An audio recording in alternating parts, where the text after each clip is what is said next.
course, I never know how to work seatbelts. No, that's all right. Maybe if you pull just one of the straps. There we go. So what's fascinating you these days? Is it movies? Is it the internet? Is it... I think movies, I still go to the movies. I'm an old person. I go to the movies and I have a BlackBerry and I still buy CDs. That officially makes me old. Do you use the internet? Yes, all day. I'm on it all day. Yeah. That's why I still like to get my newspapers every day. That's why you're taking me to Book Soup. Yeah. Because I read 6 newspapers every morning and I have to get them. I can read them online, Sure. but I like tearing out the articles. I'm on the computer all day. I don't feel like having my morning breakfast looking. I'll spill food on it. I think eventually there might not be gay bars if we are really successful in integrating with the whole world, because there wouldn't be a need for it. Like saying there's a black bar. Or a Chinese bar. That would be offensive almost. I hear you, but you know what? It seems like the pattern that Orwell sets up in Animal Farm, where the animals forget why there was a revolution in the first place. It's cyclical, and they just revert back to what it was before. Well, we need a little outlaws back in the gay community, I think, anyway. Yeah. It's a little... We have to be so good now. I think lesbians have the right to be bad mothers, too. Just like straight people. Well, it's true. Why do we have to be good all the time now? Of all the things you've done in your career, what has been the most financially successful? Is it the Broadway show? Broadway Hairspray. Yeah. I bought my apartment in San Francisco from that. Wow. Yeah, because Broadway is one theater. They can't disguise the money. Not that they would, but in the movie business, the bookkeeping is famous in the movie business for certainly being impenetrable, especially if they owe you money. Now, initially, did you think, oh no, I can't do a Broadway show? It was actually optioned a few times before it happened. Really? To be a TV series too. And then the very first time I saw a read-through, I was really scared, and I thought, this could be a giant hit, but you don't want to say that. Right. Because it's so early. And somebody eventually said, all you can do is fuck this up.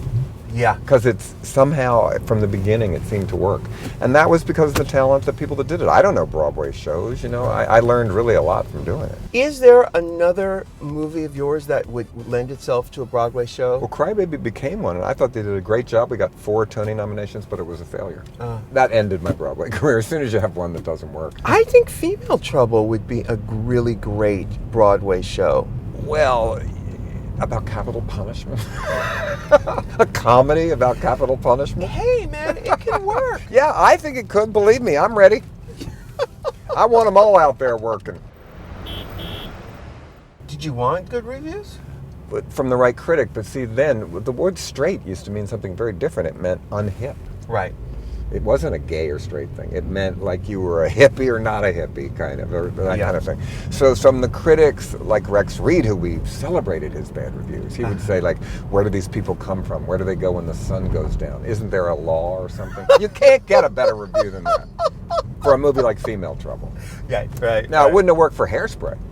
Right. But certainly for those movies it did work. So, and that could not happen today because all critics are too hip. They're not going to fall for them. They could see that coming. I think probably Female Trouble is the most quoted.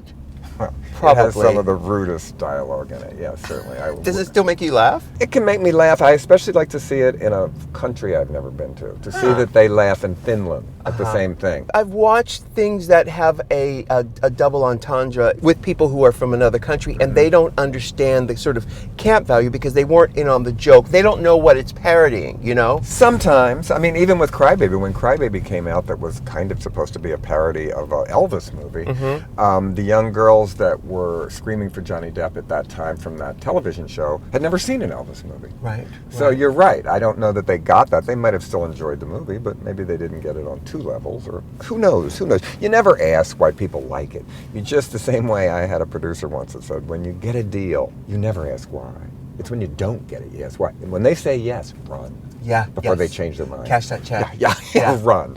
I love it because you've always cast oddballs. I mean, you've had Pia Sedora and, Hatchet Face. And I never hired somebody that I thought was so bad they were good. I thought Pia was great, and Pia can sing.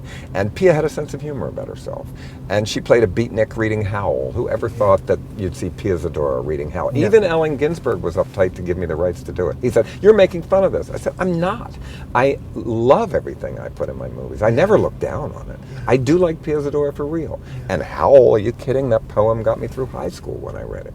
But you wouldn't expect those two things put together. Who are some of the people today you would cast in movies? I guess I don't do that kind of stunt casting thing. After Crybaby, I kind of ended it. And that we had the most crazy cast. We had Joey Heatherton, we had Iggy Pop, we had Susan Terrell, we had David Nelson from Ozzie and Harriet playing Patricia Hearst's husband and Tracy Lord's father. So I figured I had gone as far as I could in that direction. So I sort of didn't do that anymore. Why not? Because people expected it. And who would play you? I don't know. Steve Buscemi's too old to play me young. He could play me now, yeah, because people think I'm him a lot. And I told him that, and he said people think he's Don Knotts.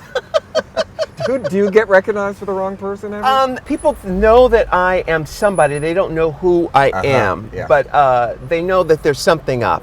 You know? There's something up, yeah. My favorite, someone on an airplane kept looking at me, and I knew that they recognized me, but I was wrong. The woman finally said to me, "Are you a magician?" Which really made me laugh.